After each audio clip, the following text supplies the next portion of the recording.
So yesterday, some pretty surprising information came out, and that's that one of the Packers' 8 undrafted free agents, Trente Jones from Michigan, offensive lineman, is retiring. He has been officially placed on the reserve/retired list by the Packers, which frees up another roster spot.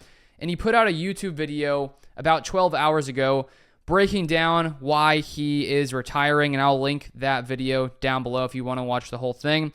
But here is a quote I got from that video. First off, he says he did injure his back. That's basically the main reason, but he says this: it's one of those things where it's like you either make the decision to keep pushing and possibly get cut and also hurt your back, or you could try to do this, try to do that, and try to push through it, but end up messing up your back forever, or none of those things happen and you play for 10 to 15 years. He then goes on, I made the decision to leave football.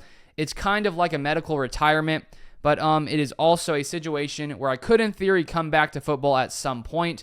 But yeah, it's been crazy. So it sounds like he recently injured his back, I believe, because I think he was participating in the Packers rookie camp not too long ago. And so it seems like he makes the decision that he doesn't want to risk injuring his back further. He doesn't want to have to, try different things and see what happens with his back. And so he's making the decision to, leave football and, no longer be here on the Green Bay Packers.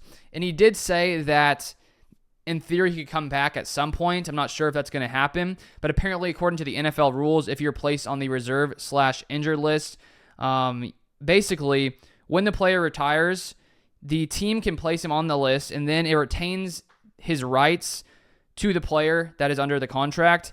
And so if the player chooses to unretire, the player's rights are still held by the team that had him under contract. So I guess technically the way I understand it, if I understand it correctly, is let's say in a year he decided he wanted to return and the Packers wanted him to, I believe he would have to come back to the Packers because of this sort of rule. So unfortunate situation for Trente Jones to, get signed to the Packers and then have to deal with this back injury, but he's made the decision to leave football, and I believe he has a YouTube channel, so feel free, go down below. I'm not sure if he has some plans on YouTube, but feel free, subscribe, and I'll leave his video and channel down below. But that's the most recent Packers news. If you want more Packers content, feel free to subscribe down below, and I'll see you guys next time.